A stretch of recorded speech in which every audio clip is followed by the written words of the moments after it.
एक बार की बात है, घर की नई नवेली इकलौती बहू एक प्राइवेट बैंक में बड़े ओहदे पर कार्यरत थी। उसकी सास तकरीबन 1 साल पहले ही गुजर चुकी थी। घर में बुजुर्ग ससुर और उसके पति के अलावा कोई नहीं था। पति का अपना कारोबार था। पिछले कुछ दिनों से बहू के साथ एक विचित्र बात होती। बहू जब भी जल्दी जल्दी घर का काम निपटाकर ऑफिस के लिए निकलती, ठीक उसी वक्त पर ससुर उसे आवाज़ देते और कहते, बहू मेरा चश्मा साफ करके मुझे देती जाना।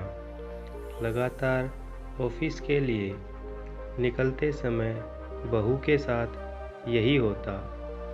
काम के दबाव और देर होने के कारण कभी कभी बहू मन ही मन झल्ला जाती, लेकिन फिर भी अपने ससुर को कुछ बोल नहीं पाती थी। जब बहू अपने ससुर के इस आदत से पूरी तरह ऊब गई, तो उसने पूरे मामले को अपने पति के साथ शेयर किया। पति को भी अपने पिता के इस व्यवहार पर बड़ा ताज्जुब हुआ, लेकिन उसने अपने पिता से कुछ नहीं कहा।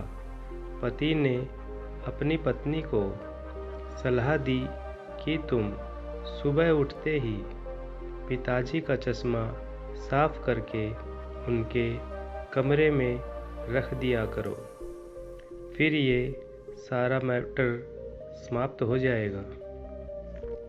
अगले दिन बहू ने ऐसा ही किया और अपने ससुर के चश्मे को सुबह ही अच्छी तरह साफ करके उनके कमरे में रख आई। लेकिन फिर भी उस दिन वही घटना पुनः हुई और ऑफिस के लिए निकलने से ठीक पहले ससुर ने अपनी बहू को बुलाकर उसे चश्मा साफ करने के लिए कहा।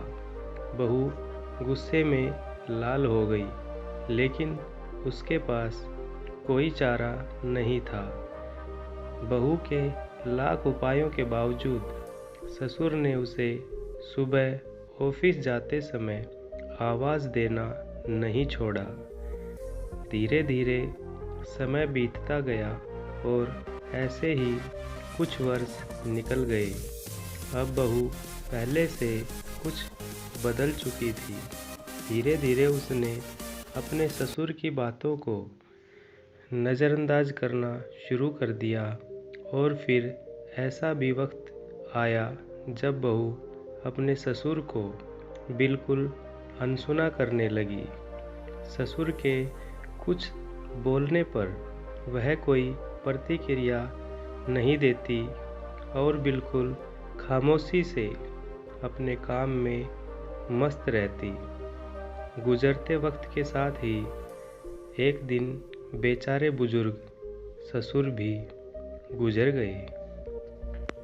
समय का पहिया कहाँ रुकने वाला था, वो घूमता रहा। छुट्टी का एक दिन था। अचानक बहू के मन में घर की साफ सफाई का ख्याल आया। वो अपने घर की सफाई में जुट गई। तभी सफाई के दौरान मृत ससुर की डायरी उसके हाथ लग गई। बहू ने जब अपने ससुर की डायरी को पलटना शुरू किया तो उसके एक पन्ने पर लिखा था, दिनांक आज के इस भागदौड़ और बेहद तनाव व संघर्ष भरी जिंदगी में घर से निकलते समय बच्चे अक्सर बड़ों का आशीर्वाद लेना भूल जाते हैं, जबकि बुजुर्गों का यही आशीर्वाद मुश्किल समय में उनके लिए ढाल का काम करता है।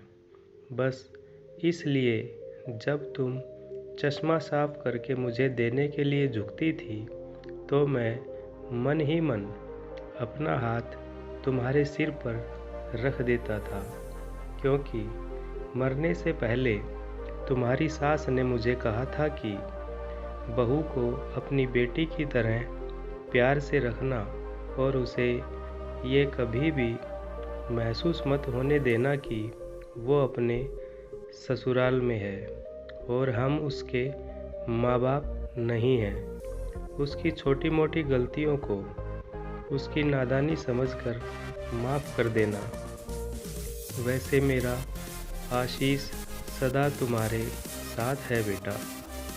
डायरी पढ़कर बहू फूट फूट कर रोने लगी।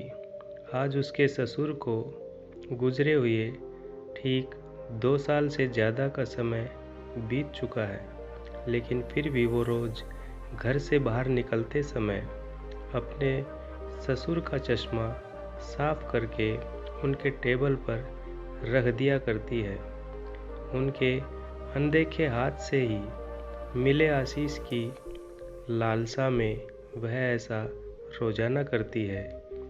जीवन में हम रिश्तों का महत्व महसूस नहीं करते हैं, चाहे वो किसी से भी हो, कैसे भी हो, और जब तक महसूस करते हैं तब तक वह हमसे बहुत दूर जा चुके होते हैं। इसलिए रिश्तों के महत्व को समझें और उनको सहेज कर रखें। धन्यवाद।